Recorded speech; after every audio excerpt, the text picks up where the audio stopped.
Spoštovane gledalke in gledalci, lepo pozdravljeni v naši družbi. Danes je z nami Peter Škrinjar, oziroma Pero, kot nas ga večina pozna. Pero, pozdravljen. Dober dan, pozdravljeni. Si rajši Pero ali Peter? Vseeno, samo da je na P. Samo da je po domače, ne? Točno tako. Ja, Petra poznamo kot popotnika. Že nekaj časa se udeležuje raznih potovanj po svetu. Mislim, da je prehodil oziroma prevozil on in njegova družina že kar od daljne Sibirije vse tja dol na jug do Črnega morja, ne? Do Astrahana, ja.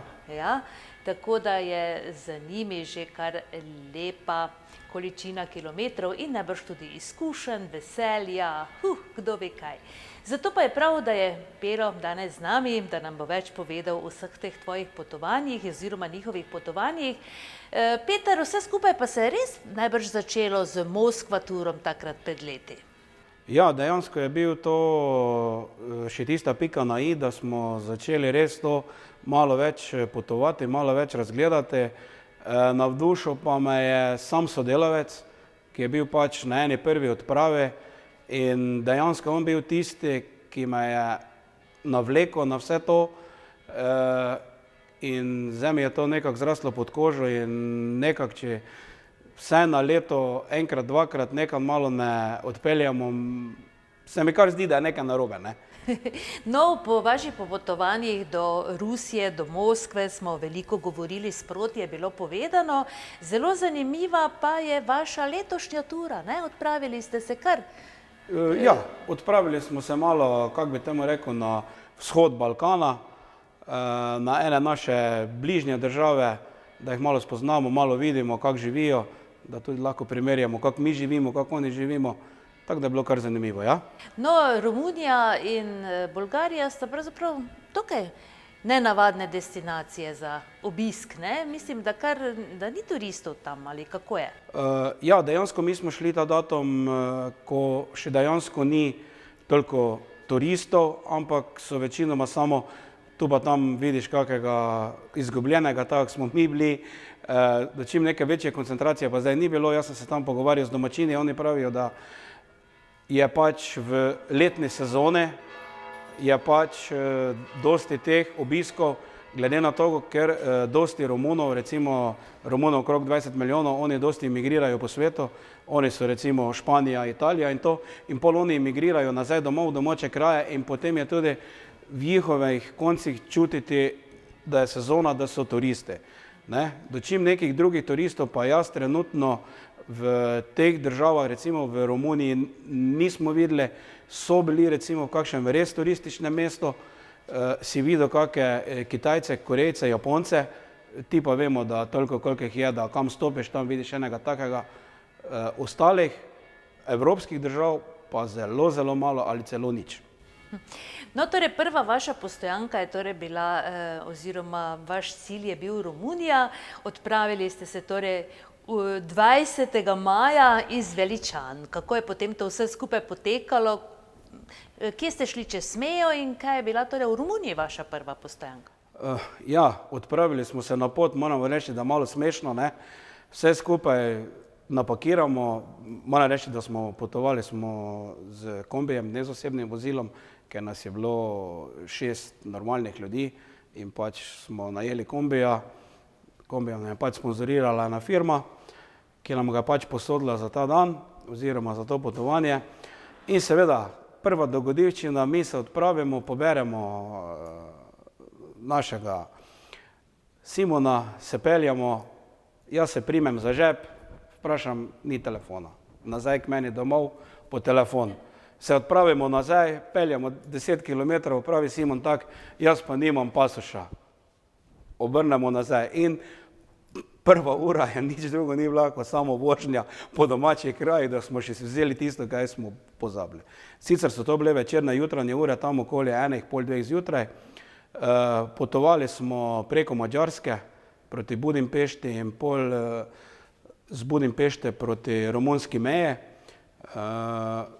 To je bilo večinoma vožnja proti Romuniji v jutranjih urah in v jutranjih urah smo mi dejansko tudi prišli na mejo z Romunijo. Tam smo pač imeli ene formalnosti, ker pač zaradi teh emigrantov pa teh zadev so malo bolj strogo pogledajo potne liste, vozila prometne in pol smo prvo postojanko, ki smo jo imeli, je bilo mesto Turda. To pa zato, ker je to eno mesto, ki v tem mestu je pač znano po izkopavanju soli. Imajo rudnik, ki so več kot 250 let izkopavali kameno sol. Nekaj so izkopavali, nekaj so jo izpirali po teh novih tehnologijah. In to je bila dejansko prva destinacija, da smo mi prišli v en takšen malo večji kraj njihov. Do tega kraja pa moram reči, da kaj se tiče pokrajine, tako da bi gledal risanko Telebajske, polno tistih zelenih takih malih gričev, zelo zanimivo, zelo lepo. Tako da smo se včasih kar v kombiju nasmejali, da smo rekli, da smo dejansko kot Telebajski potujemo po tej deželi. V deželi Telebajske. Deželi Telebajske, točno tako je videti. Tako da to je bila prva postojanka, prav ta rudnik soli. Moram vam reči, da ko smo zagledali vhod in pa samo muzej, oziroma zdaj več ne izkopavajo, ampak ga imajo za turistične namene, moram reči, da smo bili zelo presenečeni, zelo lepo. Bili smo 150 metrov pod zemljo, rudnik je izkopan, notri v rudniku pa so napravili zabaviščni park, napravili so prav klopi za sedenje na sole, polje not v rudniku je jezero, ko se lahko tudi z čolnom po jezeru popelješ. Imaš recimo od tega razglednega kolesa, da se na razgledno kolo odpelješ in te vrtijo gor, da lahko še z druge perspektive vidiš. Je pa pravim vse skupaj 150 metrov pod zemljo, zelo lepo urejeno, čisto. Tam pa je bilo zaenkrat, sem obiskoval nekaj teh rudnikov, bil zelo lep. Zelo preprosto, pa zelo lepo. Se da kako primerjati recimo s Salzburgom, ta rudnik? Ne, vem, da ste me to vprašali, zdaj ga veste, ker sem bil tudi v Salzburgu. Ne da se primerjati, Salzburg je en poseben rudnik, to se ne da, tam je nemška tehnologija čisto drugače. Tu so tudi se zelo potrudili, ampak ne moremo primerjati. Vsak je nekaj posebnega za sebe.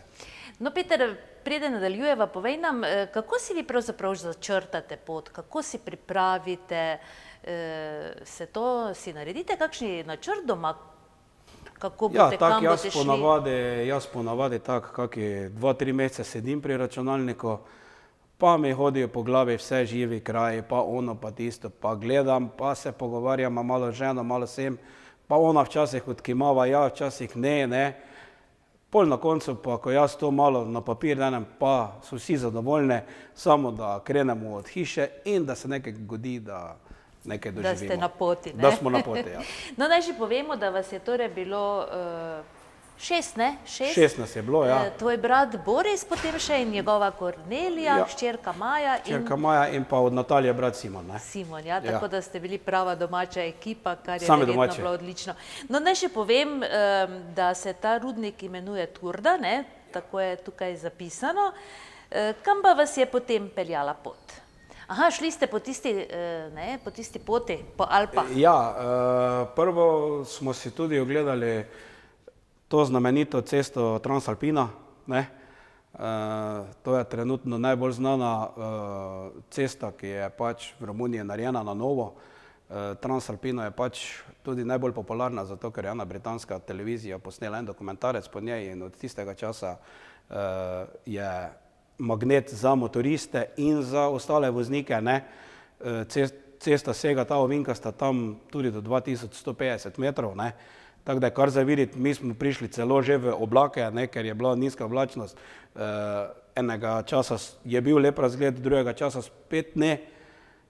So pa dogodivščine na tej cesti, od kaj smo se spenjali, tako da se ti samo ne veš, če je to sploh v Evropi mogoče. Od živali na cesti, ovce, konje, krave, tega je bilo tako, da...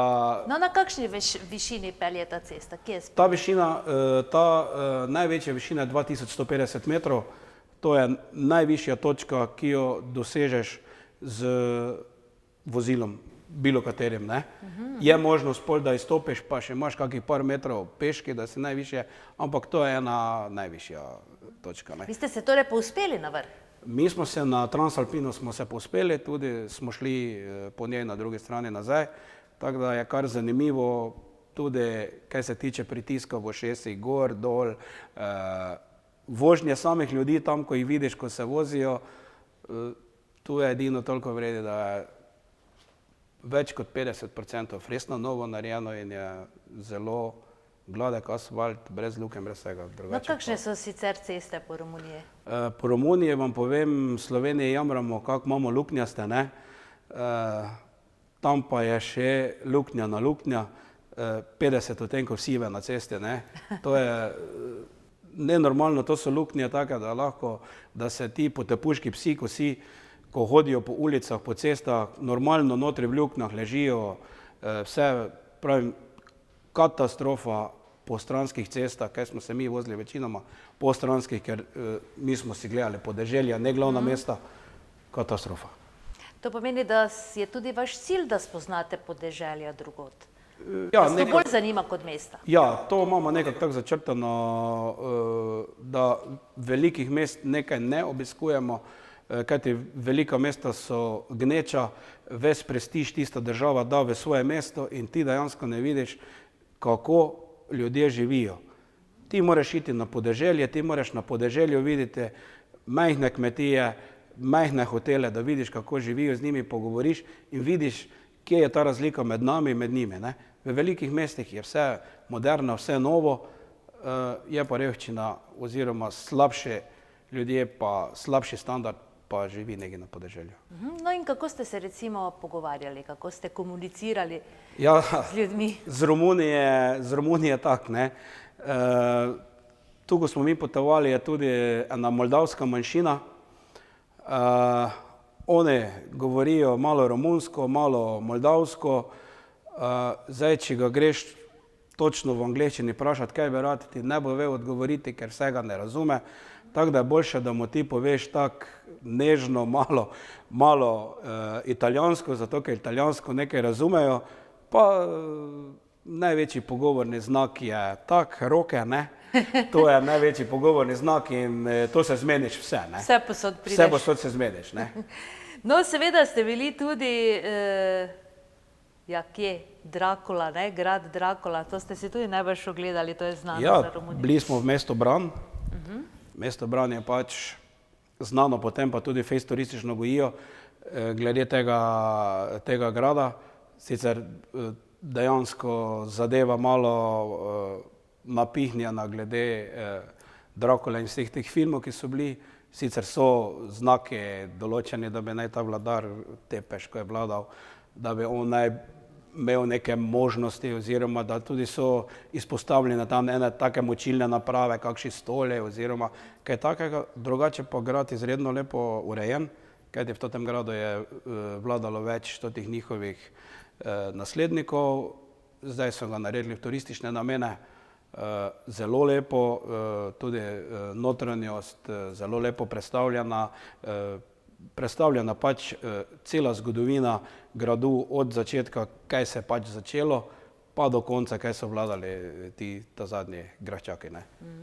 To pomeni Drakula, nobenih sledi od Drakuli. Ja, zdaj sled od Drakule je tak, tisti sledi so bolj zunaj gradu, kajti na stojnicah se pojavijo različne majice, različni logotipi, različne zadeve, ki so pač povezani z tem Drakulo, z zobmi in pa z krvjo. Tako da oni tam gojijo tisto vzdušje, imajo tudi celo en takšen manjši zabaviščni zadevo, ki je pač strašljiva glede na to, da si v tistem mestu. Lepo narejeno, marsikateri, ko je slišal zvoke, je imel obrat se obrnil in popihal ven, ne? Ni vztrajal pri tem. Ne? Zanimivo. Kaj pa turisti so? Jih je bilo na gradu? Tu v Branu in pa v gradu je bilo zelo dosti turistov, dosti imajo svojih, ne, ker dejansko so veliki. Nekaj pa je bilo, jaz sem tudi zasledil nekaj nemških avtobusov in pa nekaj tudi bolgarskih in mađarskih, ki so pač pripeljali nekaj otrok, eni pa so tudi bili, da je bilo videti, da so penzionisti na kakšnih potovanjih in so jih pripeljali na ogled gradu. Ne. No, kaj pa recimo nočitve, kakšne so to cene, prehrana in tako dalje? Ja, dejansko, če vzamemo tako, da nočitve so relativno poceni glede na Slovenijo, recimo nočitev z zajtrkom za 2 je bila tam od 20 do 25 evrov. Hotel? Ne? V hotele. To so manjši družinski hoteli na podeželju, ki premorajo tam 10, 20 do 25 sob in tam je res cena 25 evrov za 2 z zajtrkom, prenočitev je čisto vredno. Hrana recimo, kakšna je? Ja, mi smo se malo, na začetku smo pač prišli smo v eno prvo restauracijo in oni pravi, jedilnik je samo v romunščini, ne.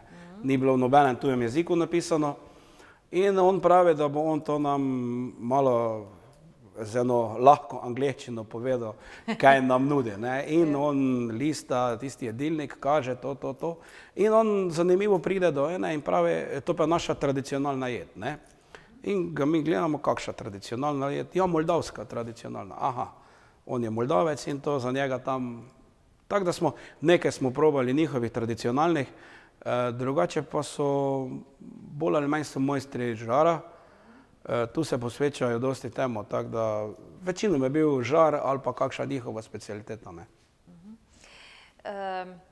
Kaj pa ljudje recimo, kako so gostoljubni in to, glede na to, da Romunov ravno ne poznamo, so bili dolga leta zaprti zase? Ja, jaz, ko sem jih zdaj videl, pa pogovarjal z njimi, pa spoznal, mi imamo en takšen čuden občutek, imajo v Sloveniji to, ko vidijo te romunske kombije, pa so razni izdelki za te Romune pa to, ampak dejansko zelo prijazni ljudje, nisem imel nobenega konflikta, niti na trenutek se nismo počutili, da bi bili bilo kaj ogroženi, da bi nas kdo grdo gledal, da kje ne bi smeli parkirati, še celo pomagali so. Tako da glede tega se mi zdijo zelo v redu ljudje, tako da je bilo proti pričakovanju. No, na kratko še morda na hitro nam povej še, kaj ste si pogledali še v Romuniji, da se potem še malo odpravimo v Bolgarijo? Ja, imeli smo cilj, da si pogledamo še to cesto Transfagaran. Dejansko smo imeli to smolo, da je ta cesta bila zgoraj na vrhu zaprta, ker je predor zaprt, ker je na višini čez 2400 metrov in je dejansko še bil sneg in je bila cesta zaprta. Zato smo se pospeli samo do enega njihovega akumulacijskega jezera, ki so ga ustvarili umetno, to je na jezeru Vidaru, več kot 10 kilometrov dolgo jezero, široko, globoko je tam tudi do 120-150 metrov in oni imajo to zajezeno za hidroelektrarno in s tem napajajo tam precejšnji del območja z elektriko. Tako da nažalost nismo pač osvojili tega, ker pač vremenske prilike so bile pač drugačne, ampak pač se prilagodiš temu in pač pol potuješ naprej, ne. Ja. In pol smo rekli, zdaj, če nismo mogli pač priti do tega vrha, bomo pa šli na morje, ne. In potem od tam smo potem se odpravili proti Črnemu morju, proti Konstanti, Mamaje, tako da pol smo še tam malo dali duška. No, kaj pa vulkani Blata? Ja, mezmes v kraju Bazao, vrelci, blatni vrelci. In mi vozimo, iščemo to, dejansko pa tudi res, kaj sem pozabil povedati, takšne stvari imajo zelo slabo označene, nimajo nekšnih turističnih teh birojev oziroma pisarn, da bi lahko ti vprašal za kakšen nasvet ali pa kaj, tega imajo zelo malo. In mi se vozimo in pol najdemo to v enih hribih, levo, desno, najdemo mi ta vrelce, to vam povem, prideš, kot da res prideš na vulkan, ne, ampak tam bruha lava, tu pa bruha ven vroče blato. vroče, žvepljeno blato, sive barve. Mi smo se pogovarjali, da bi to lahko mi imeli doma za kakšne zide ometavati ali kaj. Tak zgleda kot Malta, von po žveplu, zelo močno žvepljeno, plus tega je še gre vročina ven, tako da je kar toplo, ne. Je pa tako, da niso oni standardno, da bi rekel, zdaj so oni vsi na istem mestu. Oni se z tedni, z meseci se na tistem prostoru odpirajo na raznih lokacijah. Tako da ni rečeno, da zdaj, ko smo mi te videli, da bodo ti ostali par mesecev, ampak se odpirajo na drugih lokacijah, ne. Je zelo zanimivo, gledali smo male otroke, ki so bili tam, ko so prišli, oni bi probali to, ne, ampak je bilo vse vroče. Ja, tudi eni od naših so probali malo to, da bi vsaj malo prijeli, pa si niso upali, tako da. Vseeno pa je najbrž zelo zanimivo, ne, to videti. Je zanimivo, ker dejansko pol tudi, ko pride deževno obdobje, to tako spira in to je dejansko tako, da bi bil, ko glediš posnetke z kakšnega drugega planeta, ne. Niti slučajno se ti ne vidi, da bi to bil na Zemlji, ne. Je recimo blato, ampak tam pol ne rase nič, kakšnih 200-300 metrov stran so pol. No, na kakšni površini je recimo to, da si predstavljamo, koliko kilometrov? To je na površini, če gledimo višina me je fascinirala, mislim, da smo bili največ, da so vulkani, mislim, da so na nekih 500 metrih, površine pa kakšen kvadratni kilometer, ne. Tako da je kar lepo za videti, ne. Ni to, da bi zdaj bilo to ena mala škatlica, pa bi nekaj bruhalo, ampak je to kar en kvadratni kilometer sigurno, ne. No, Natalija je še imenovala pobite kamne, kaj bi te to bilo? Ja, tu smo pa zdaj malo preskočila zadevo, to pa je že v Bolgariji. Ne, to je že v Bolgariji, pobiti kameni. No, bova potem to se tega dotaknila. Ja. No, rekel si, da ste se na koncu potem ustavili na obali, Ja. V Mamaji, nekako se reče Mamaija. Ja, oni pravijo Mamaja, Konstanta. Zanimivo je, da je to mesto Mamaja je narejeno dejansko umetno, ne. Na eni strani imaš sladko vodo pa jezero, ne. Na drugi strani pa imaš Morje. Črno morje, ne. Tako da zadeva bolj ali manj umetno narejena, dosti turistično. Hoteli na hoteli, pehčene plaže in prav narejeno za turiste, ne. Tam ni nobenih znamenitosti, ampak tipično turistično mesto. Meni so pač moji kolegi pa znanci, ko so bili zraven, smo pač odsedli v en hotel, iskali smo hotel Pirati, ne. In oni so bili malo začudeni, ne. Jaz sem vedel, kakšen hotel je, ker sem si ga pogledal. In ko smo mi prišli ta, dejansko hotel je kopija Piratov z Karibov, ne.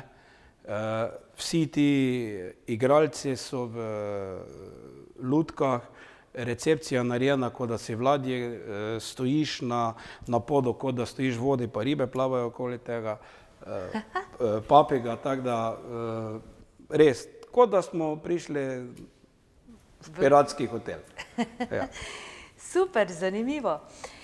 No, potem ste se odpravili, koliko dni ste pravzaprav bili v Romuniji?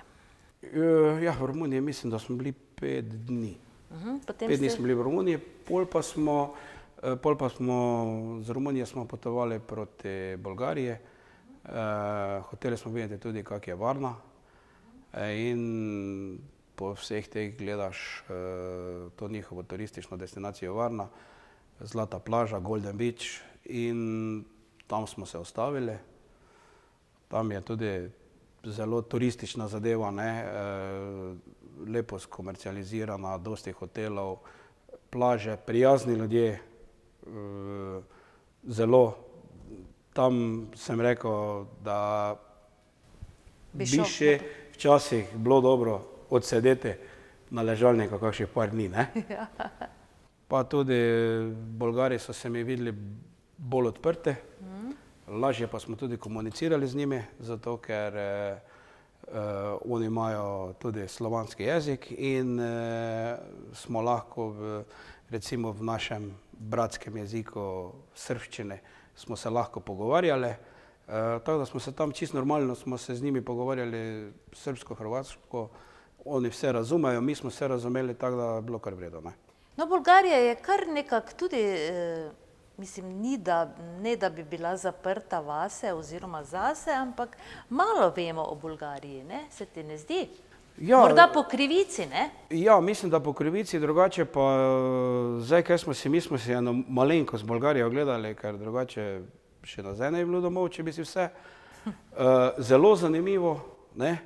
Tudi ceste imajo izredno boljše od Romunov, bolj topli ljudje, prijazni, odprti in imajo tudi bolj, delajo bolj na teh turističnih destinacijah, tudi kakšni kažipoti so, pa kakšne te turist biroje, kaj jih recimo prej v Romuniji nismo našli, ne. Tako da, kaj se tega tiče, so bili zelo dobri. In tudi tu, ko smo se malo prej začela, tu smo šli gledati te pobiti kamene. No, kaj to pomeni? To pomeni, to je od Varne oddaljeno tam cirka 60 kilometrov. Dejansko so to ostanki od morja. Ne? Tako da vemo, pred kolikimi časi je bilo morje in to so ostanki tam, ti kamni, na teh kamnih so še školjke, pesek normalni kot v morju, vse. Ne?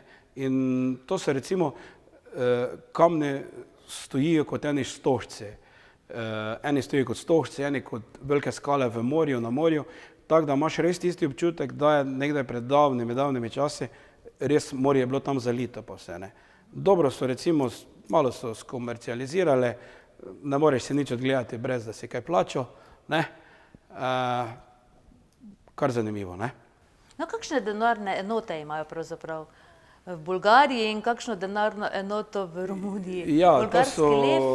bolgarski lev, ron, Ja. oni imajo zdaj to dvakrat, enkrat pravijo ron, enkrat pravijo lej in imajo pa zelo zanimiv denar. Romuni imajo precej takega bolj, tako bi eno folijo imel v rokah, kot eno plastiko, dočim Bolgari pa so bolj tako kot mi, bolj taki, kako bi temu rekli, bolj papirnata zadeva, ne. Bolj No, pa takša- evro verjetno ni problem menjati, ne? Ne, Nikjer. ne, o tem ni bilo nikoli tako daleč, ker dejansko vidijo, da si turist, pa ti vzame tisto, ne, tako da ni bilo nikakršnih Bankomati recimo delujejo? Glejte, bankomati delujejo tudi na vseh manjših hotelih, kjer smo bili, recepcijah, vse posode, lahko plačaš z bilo katero plačilno kartico, tako da to ni za neki bav, da tam pa tega ni, pa onega ni, pa tistega ni. Čisto vse je, pa čisto vse zelo vrednih, pa zelo moderno narejeno, ne. No, povedal si, da ti je bila osebno Bolgarija veliko bolj všeč. Recimo, kakšne pa so razlike? No, pa se ustaviva kar pri cestah, recimo. Kako imajo Bolgari urejene ceste? Bolgari imajo dosti boljše urejene, dosti bolj vzdrževane, dosti manj lukenj, s tem, da smo tudi v Bolgariji videli dosti v enem odseku dosti več nesreč, kaj jih recimo v Romuniji nismo videli, ne. Imajo Romuni slabše ceste, Bolgari boljše, pa smo pač, ali smo imeli to glih to smolo, da smo glih videli, ampak smo recimo potovali eno dopoldne in so bile kar 3 takšne neprijetne prometne nesreče, da jih vidiš na eni cesti, ampak verjetno bo trovala hitrost, ni bila cesta nič kriva, ne. Torej, Varna je bila vaš cilj v Bolgariji, potem pa ste se kar že odpravili čez mejo, ne? Ja, Ali ste si še kaj? z Varne smo pol potovali proti Pobiti kameni, od Pobiti kameni pa smo, jaz sem pač hotel videti eno najstarejšo vas v Bolgariji, dejansko je tudi najstarejša vas na Balkane. Je pa najstarejša to, pa najbolj se ohranila zato, ker je na okrog 1100 metrih, zelo med enimi gorami in je preživela vse napade Turkov, pa vse, ko je bilo v zgodovini, kajti dejansko so bili oni odmaknjeni od vseh teh vojn in so oni edini, ki so to staro kako bi temu rekel, naselje obdržali, ne. Tam je zelo, kako bi temu rekel, zelo takšno domače prijetno vzdušje. Oni so zdaj to izkoristili zadevo, oni se promovirajo s tem mestom, zelo dosti teh manjših lokalnih hotelov za prespate, zelo v redu. Je pa tudi, ko smo prišli, se ustavimo večer, pridemo ven ta manjši hotel, pravimo, da bi spale, pride lastnik, prvo mi da roko, pozdravljeni, mi smo bratje in zadeva fenomenalna. In kaj je bilo najbolj zanimivo od vsega tega? Lahko spimo, lahko plačamo čem, lahko. Velika restauracija zraven, lahko imamo večerjo, ne morete. Pravimo, jaz poklical drugo restauracijo, pa vam mizo rezerviral, pa boste šli tam na večerjo, ne? Jaz pravim, ženi pravim, ni čudno, ne? Prišli smo v eno destinacijo, ne bomo spali, on ima restauracijo, pa vse, ne? On za nas pošilja v drugo restauracijo jest, ne? In dobro, v redu, mi tisto razpakiramo, gremo v tisto restauracijo, tam pa vam povem, v Ormožu ni takšne male gostilne, ki bi hrano stregla, ne? Zelo malo, domačo, vse, pridemo not, nas čakala miza za 6, pozdravimo dober večer, kak smo dober večer pozdravili, tak smo bili ko kralje. Ko so oni videli, da lahko z nami komunicirajo v njihovem jeziku, je bilo čisto vse v redu. Hrana normalna, tisto jemo, drugo zjutraj se pogovarjamo, jaz vprašam lastnika, zakaj nas je te poslal, če ima svojo? Je rekel, veste kaj, včeraj sem imel 150 ljudi na kosili, 50 na večerje, pred ko ste vi prišli, mi smo kuhinjo zaprli, pa smo vam k sosedom poslali. In smo se menili, če bi v Sloveniji katerikoli gostinec naredil to, da bi z ene svoje restauracije poslal v drugo restauracijo, človeka naj se naje, ker je pač trenutno ne dela, ne. Tako da je bilo zanimiva izkušnja, ne. Vsekakor. Fino, lepo. Tako kot praviš, bi bilo verjetno se vredno še kdaj vrniti v Bolgarijo, ne? Ja, bi se bilo, zdaj tudi, ko smo se vračali proti Sofiji, recimo zelo dosti delajo na novih cestah, na novih obvoznicah, na avtocestah, tako da se zelo razvijajo, ne. Tako da, kaj se tega tiče, bi bilo v redu še obiskati kakšno drugo zadevo, nismo imeli časa, imajo izredno dosti samostanov, ne, ampak zelo razpršeni, tako da to je zelo fejst na podeželju, odmaknjeno od vsega, ne, tako da kdaj v kakšni drugi priliki pa kakšne druge zadeve, ne. No, Peter, na hitro še samo v Srbiji, če nam poveš, kaj ste si ogledali v Beogradu, tako in tako verjetno vemo, kaj vse.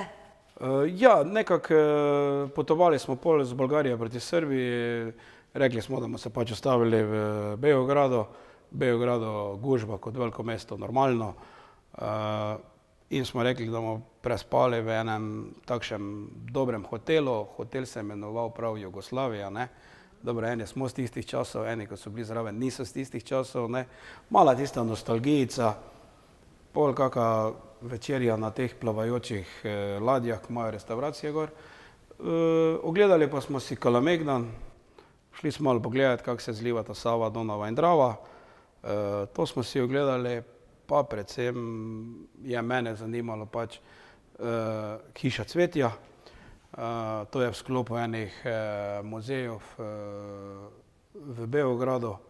Tam smo si pač ogledali ta mavzolej gospoda Broza Tita, pa te še imajo druge zadeve, kaj se tiče kompletne Jugoslavije, te nostalgije, prodajajo spominke, imajo tak zanimiv muzej, imajo z celotne Jugoslavije narejene tudi o blagovnih znamkah nekdanje Jugoslavije, o oblačilih, o vsem, tako da malo, ko gledaš tisto, se malo spomniš kakšnih 30 let nazaj, pa vidiš, da kot otrok si ti tudi nosil jasa, trenirko, pa ono, pa tisto, tako da ti kar malo tak poživi spomin, ne, na tiste čase, ko smo jih živeli pač v prejšnji državi, ne. No, domov ste se potem odpravili čez Madžarsko in prispeli 28. maja domov, ne? Praktično ste torej bili 8 dni na poti. 8 dni smo nekje bili, ja. Marsikateri bo se vprašal, zakaj spet po Madžarski domov, ne. Z Beograda smo se ustavili v Vojvodini, tam imamo pač ženo ene dejansko zdaj že prijatelje. Tam smo se ustavili in smo tudi eno noč prespali in pol čez Madžarsko domov. Je pa čisto enostavno čez Madžarsko, gremo domov, kajti madžarska vinjeta, če gledamo strani stroškov, je zelo poceni napram avtocestam, ki nam jih vzamejo bližnji sosedje. Tudi je lepša cesta, ni take gužve, ni ničesar, tako da raje po tistem delu smo raje potovali nazaj po Madžarske. Tako je. Na vse je treba paziti, ne? Ja, tudi to. Peter, hvala lepa, da si vzel čas, morda nam za konec zaupaš še, ker verjamem, ne, da že imaš načrte za naslednje potovanje. Kaj te mika, kaj vas mika, vas popotnike? Trenutno ena manjša tura na vidiku, to bomo še videli, kako bomo organizirali, drugače pa je v enem malo daljšem obdobju pa je ruta 66 v Ameriki, če bo nam slučajno uspelo, da bomo živi in zdravi, pa če bodo se malo te strasti med vsemi umirile, bo to, če pa ne bo, te pa je Vlastni režiji. Če pa ne bo to, pa je Rusija predel Bakalsko jezero, še skozi moja velika želja in upam, da bo se mi tudi resničila. No, pravzaprav si tako ti kot vsi tvoji sopotniki spoznali ste že velik del Rusije, ne? Torej je še vseeno ostalo, ne? Kaj za videti tam? Ja, velika dežela, tako da Pa bi šel s oldtimerjem ali s modernejšim? šli bomo z normalnim potovalnim vozilom, ne? Ker je to pa je nekaj kilometrov v eno stran, tako da. No, naj še povemo, tudi nekaj fotografij je Pero prinesel s seboj iz domačega arhiva, tako da bomo ta pogovor seveda popestrili oziroma smo ga popestrili malo z fotografijami. Še enkrat hvala in srečno! Hvala tudi vam za povabilo. Toliko za danes, spoštovane gledalke in gledalci, bodite pa z nami tudi prihodnji teden, ko pa bo naša gostja vinska kraljica VTC 15. Mateja Šek bo z nami in njeno visočanstvo nam bo gotovo povedalo veliko zanimivega. Srečno do takrat!